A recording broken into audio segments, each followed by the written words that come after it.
Hey everyone, what's going on? Thanks for tuning in to Relevant Jukebox, and welcome to my vinyl collection series. So in this series of videos, I'm going to be going over all the records in my vinyl collection A to Z, and I'm not going to do them in alphabetical order. I'm going to select 10 records at a time to show you until I get through my entire collection, so keeping it random, keeping it fresh. And along the way, I'll do my best to give you guys some facts about the records, any pressing information, how I acquired them, etc. And also, I do have a decent amount of records, so if I get to a point in my collection where I have multiples of the same copy or just a lot from the same artist or label or genre, I will break it up and do kind of like a special one-off video highlighting those artists and albums and stuff like that. And eventually this will hit my 10 inches, my 7 inches, and all that good stuff too. So yeah, sit back, relax, we're gonna get into some vinyl in a second here. But first, if you are new to the channel and you do like vinyl music content, music reviews, now might be a good time to subscribe. I'm just starting this series, plus I have more reviews coming out in the future. So yeah, with that out of the way, I'm just gonna take a sip of coffee over here.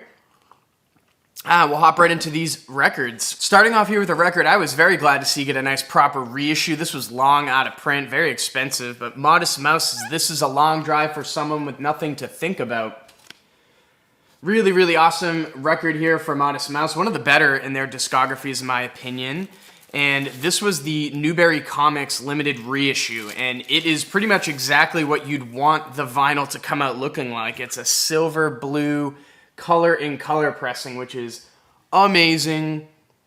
You know, pretty seminal release here for Modest Mouse and that whole Northwest Sound movement. A lot of people go really heavy on the Lonesome Crowded West. I kind of go back and forth between the two of those records. This one I do enjoy quite a bit. I think I got into this one before Lonesome Crowded West. Here's the inner sleeve. But yeah, really nice to see this record that was long out of print finally get a reissue. Next up here, I got my favorite Animal Collective record, Feels. Now this was another one that was kind of out of print for a little while, and it randomly popped up one day on Amazon that they reissued it, which was awesome. I absolutely love this record. Check out the gatefold here. Really, really cool stuff. And I was lucky enough to catch Animal Collective in Portsmouth, New Hampshire at a very, very small venue for the first time I'd ever seen them before. And they played The Bees off of this, and I lost my mind. Just a black vinyl here. Really like the art direction too. Like, I feel like I never looked at this record cover until I got this vinyl in the mail a couple years ago.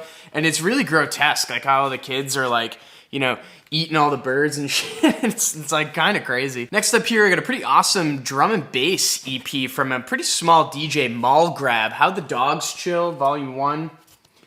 This came out in 2018. This is just a nice little 4-song collection of some pretty like intense dance tracks from Mall Grab. And it has a lot of like sounds that you might catch on like a vaporwave record too. It's kind of interesting, just a black vinyl.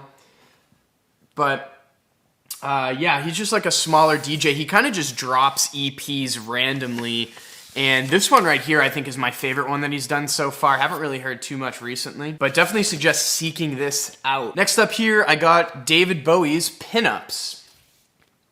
I am a huge, huge David Bowie stan. I have a ton of his records. This one right here is a covers album that, truth be told, for a very long time I listened to it and like didn't even realize it. I'm not 100% sure what the exact pressing information on this one is. It is an old one through RCA and the Victor label. But yeah, you know, not the best Bowie album, obviously, but there are some pretty great covers on here. And I remember like scrambling to find this when he passed away because it was one of the ones I didn't have in my collection yet. And luckily I found a copy for a pretty decent price. Next up here, I have a record and a band that I feel like is just slowly being forgotten about over time, which is Ratatat Classics. This is an awesome album. I mean, I'm sure that goes without being said, but I just feel like nobody talks about this band anymore. Like, they haven't been active for a while, and, you know, truth be told, their sound is very one-dimensional. Like, Ratatat kind of just does a Ratatat thing, but I feel like it's kind of disappointing in a way that they never really tried to, like, explore and experiment outside of that kind of world that they live in. It's a black vinyl here. Love the labeling. It's beautiful. So cool.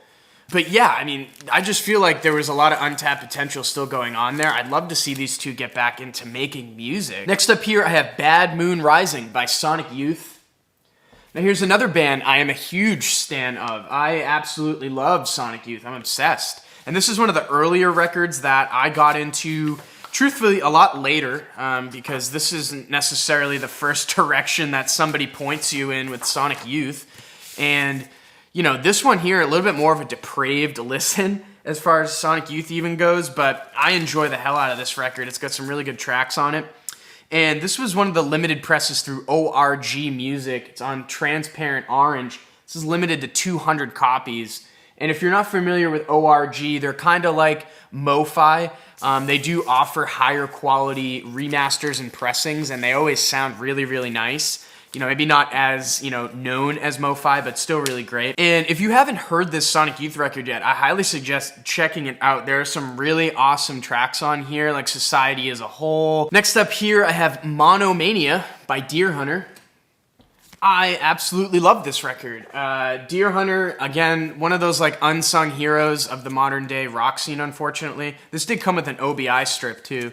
That's pretty nice. It just kind of falls off though. But this was an awesome detour for the band, going into like noise rock and garage rock with like an Americana twist. I mean, I think this record is super badass, extremely noisy. Love the inner sleeve too. Look at that. But yeah, again, I don't hear, when people talk about Deerhunter, they don't necessarily like reference this record. I mean, I can see why, but I think this one is one of the better ones in the discography. You know, I love, again, the noisy, crazy direction, and like Bradford Cox was all like glammed out for this tour, which was really crazy. I am forever kicking myself. The one show that I will always remember missing was Deerhunter in Boston when they toured for this record, and I didn't go. And I will forever kick myself because I've talked to multiple people and they say it was like one of the best shows ever. Next up here, got an oldie but a really goodie. The Everly Brothers, A Date with the Everly Brothers.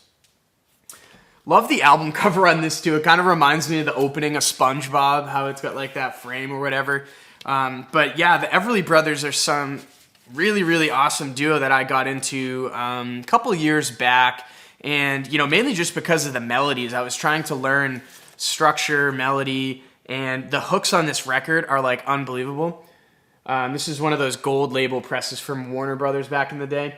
But yeah, I mean, this is like the original emo over here. You have like Love Hurts on here, Kathy's Clown, which is like a classic track, Stick With Me Baby. I mean, there's so many good tracks. But yeah, if you've never dipped your toes into the Everly Brothers before, highly, highly suggest it.